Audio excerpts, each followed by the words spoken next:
Bonjour à toutes et à tous. La psychiatrie, spécialité médicale traitant de la maladie mentale, vient du mot grec psyché, âme ou esprit, et iatros qui signifie médecin. Avant le 19e siècle, la médecine ne se préoccupait pas des maladies mentales, des fous. À l'asile, le médecin n'était pas un savant, mais celui qui faisait régner l'ordre. En 1961, Michel Foucault soutient sa thèse de philosophie sur l'histoire de la folie à l'âge classique. Ni histoire des idées, ni histoire des mentalités, Michel Foucault pose les jalons d'une histoire des expériences, des discours et des pratiques que l'Occident, concernant la folie, a adopté jusqu'à Sigmund Freud, qui, le premier, a atténué la polarisation entre raison et déraison. La thèse centrale de son ouvrage souligne que la folie n'a pas toujours été perçue comme une connaissance du savoir médical. La psychiatrie naît à la faveur d'une expérience nouvelle de la folie, qui apparaît donc au XIXe siècle.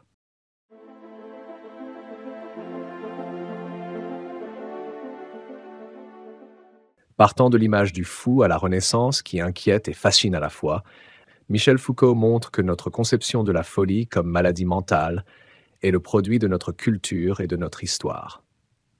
L'histoire de la folie à l'âge classique constitue dès sa parution un événement.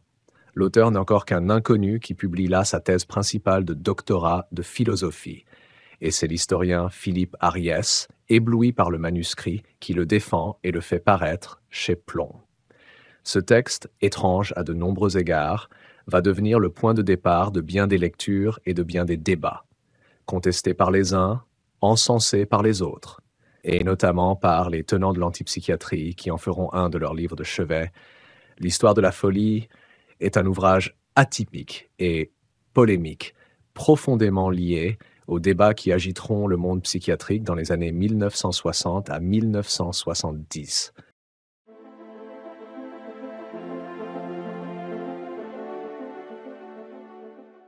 Ce que cherche à montrer Foucault, c'est qu'il n'y a pas une seule réaction possible à la folie et que le regard que l'on porte sur elle dépend de la culture dans laquelle elle s'inscrit.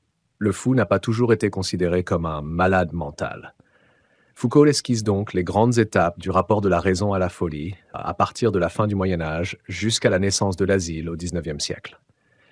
Il s'attache tout particulièrement à l'âge classique, les XVIIe et XVIIIe siècles, car cette période constitue pour lui le véritable tournant de cette histoire de la folie en Occident, en instituant le partage raison-déraison. Pris entre deux événements, ou plutôt deux images, la création de l'hôpital général à Paris en 1656 et la libération des enchaînés par Philippe Pinel à l'hôpital Bicêtre en 1793, c'est l'âge classique qui permet de comprendre comment la folie a pu être réduite aujourd'hui à la maladie mentale et comment s'est structuré l'asile à l'époque moderne.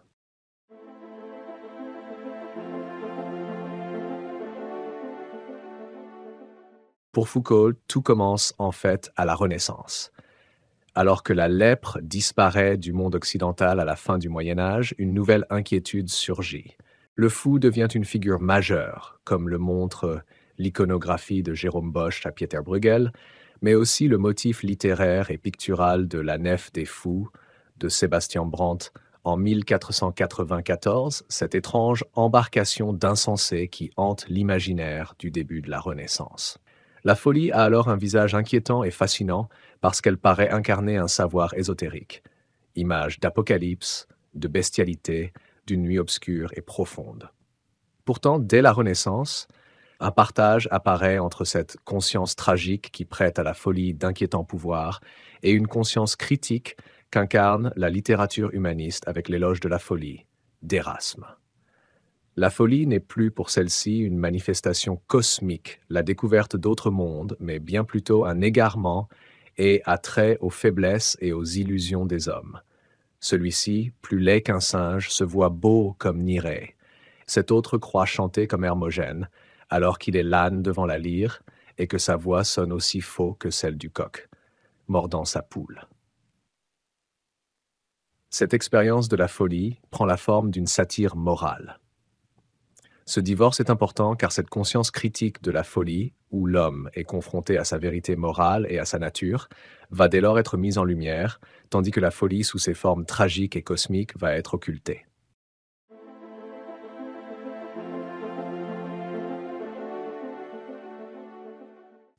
Si la Renaissance avait donné la parole aux fous, l'âge classique va les réduire au silence.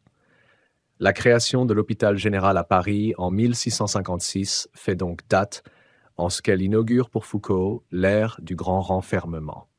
Désormais, le fou est interné aux côtés des oisifs, des débauchés, des vénériens, des homosexuels, des délinquants, des marginaux et des mendiants dans des centres qui visent à redresser et à faire travailler ceux qui pèsent comme une charge pour la société. La folie est désormais réduite à la déraison et se fonde ce fait avec tout ce qui marque un écart par rapport à la norme sociale. Foucault montre que l'internement à l'âge classique n'a donc pas une visée médicale, mais un objectif à la fois moral, social et économique. Pourtant, à la fin du XVIIIe siècle, la pratique généralisée de l'internement apparaît comme une erreur économique et l'on décide de remettre sur le marché du travail tous ceux qui peuvent l'intégrer. Les fous se retrouvent désormais seuls internés. La médicalisation de la folie est alors possible.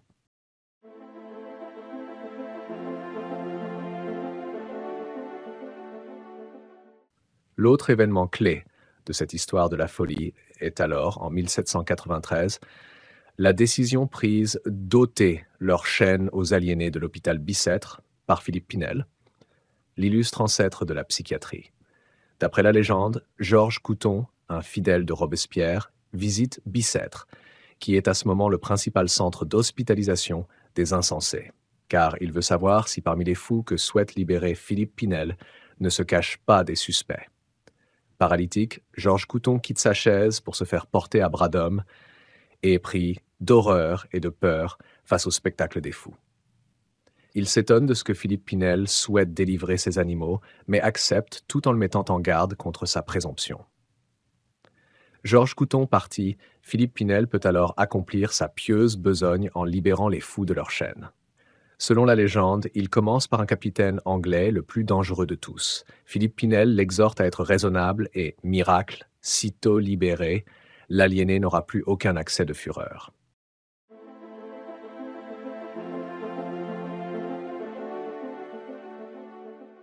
On sait que cette histoire de l'humanisme pinélien est un mythe assez éloigné de la vérité historique, et Foucault ne l'ignore pas non plus. Il montre qu'avec Philippe Pinel, l'asile s'inscrit dans une vision conformiste et devient le lieu de l'uniformisation morale et sociale. C'est bien de ce mythe qu'il faut parler lorsqu'on fait passer pour nature ce qui est concept, pour libération d'une vérité ce qui est reconstitution d'une morale, pour guérison spontanée de la folie, ce qui n'est peut-être que sa secrète insertion dans une artificieuse réalité. Au sein de ces asiles où le fou se retrouve enfin seul, la folie se constitue désormais comme maladie mentale. Et si le fou est libéré de ses chaînes, il est maintenant asservi au regard médical. Mais que cache au fond cette médicalisation de la folie? Pour Foucault, plus qu'on ne le croit, l'asile de l'âge positiviste n'est pas un libre domaine d'observation, de diagnostic et de thérapeutique. C'est un espace judiciaire où on est accusé, jugé et condamné. La folie sera punie à l'asile si elle est innocentée au dehors. Elle est pour longtemps, et jusqu'à nos jours au moins, emprisonnée dans un monde moral. Mais, d'après le philosophe, l'âge classique, pas plus que le XIXe siècle positiviste, ne sont parvenus à faire taire complètement la folie. Et c'est avec de grands accents lyriques qu'il célèbre de manière malheureusement allusive les œuvres fulgurantes de Goya, Friedrich Hölderlin, Gérard de Nerval, Friedrich Nietzsche ou Antonin Artaud.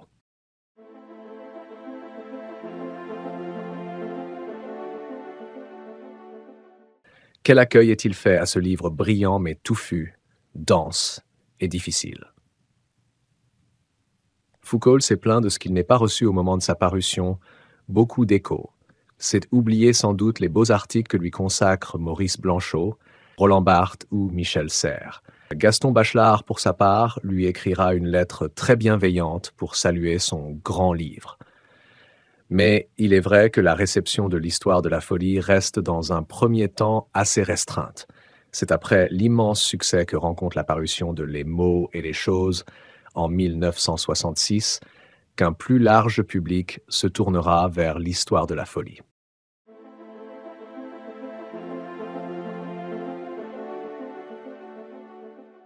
Les historiens de la psychiatrie ne manquèrent pas d'opposer une certaine résistance à l'ouvrage. Ils dressèrent une longue liste d'erreurs de date ou d'interprétation et mirent en cause le choix des archives utilisées par le philosophe. On l'accusa de plier les données historiques à ses thèses. Les historiens Pierre Morel et Claude Quetel, dans Les médecines de la folie, soutinrent ainsi, statistiques à l'appui, que le grand renfermement dont parle Foucault a plutôt eu lieu au XIXe siècle qu'au XVIIe.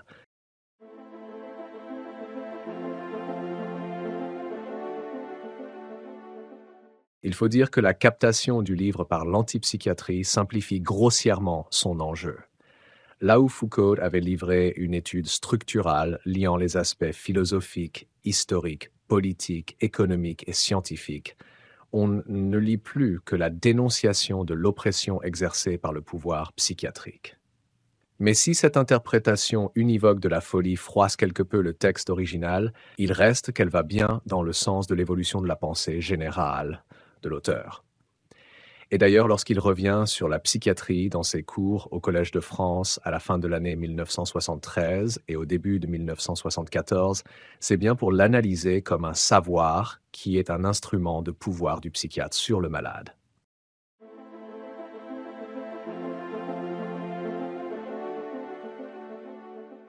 Gladys Swain et Marcel Gauchet dans La pratique de l'esprit humain. L'institution asilaire et la révolution asilaire font près de 20 ans après.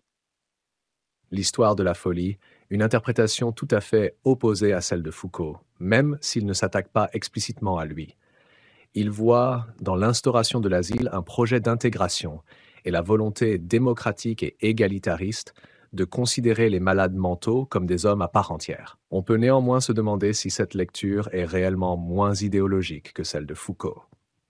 Que reste-t-il alors aujourd'hui de l'histoire de la folie à l'âge classique? S'il est difficile de mesurer l'impact réel de ce livre sur la pratique psychiatrique, de nos jours dominée par la pharmacologie, l'analyse foucaldienne fait date dans l'histoire des idées en remettant en question des pratiques lourdes qui semblaient aller de soi. En se refusant à réduire la folie à une manifestation pathologique, il obligea également la société tout entière à interroger son rapport à la norme et à ceux que l'on nomme pudiquement les malades mentaux.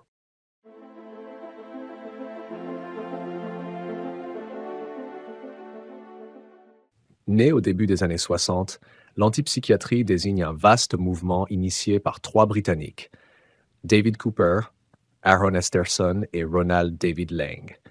Ils remettent en cause la notion de maladie mentale et, avec elle, toute la psychiatrie traditionnelle. Celle-ci est en effet accusée de n'être qu'un instrument de normalisation au service d'une société conformiste. Diverses expériences seront donc tentées, telles celles menées au Kingsley Hall dans la banlieue londonienne entre 1965 et 1970, pour changer le rapport avec les patients qui, selon les antipsychiatres, ont beaucoup à apprendre aux soignants. On rapproche également de ce mouvement l'italien Franco Basaglia, qui refuse pourtant l'appellation d'antipsychiatre.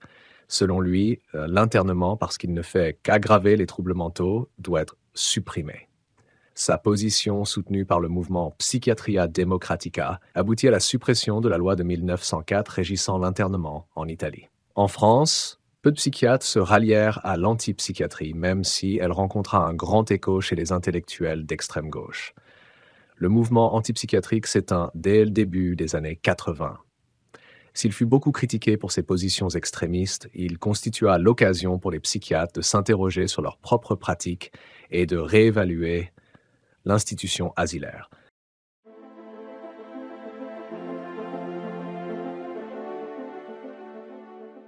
Je vous remercie d'avoir suivi cette vidéo. N'oubliez pas de la partager sur vos réseaux. Abonnez-vous pour m'encourager. Merci encore et à la prochaine vidéo.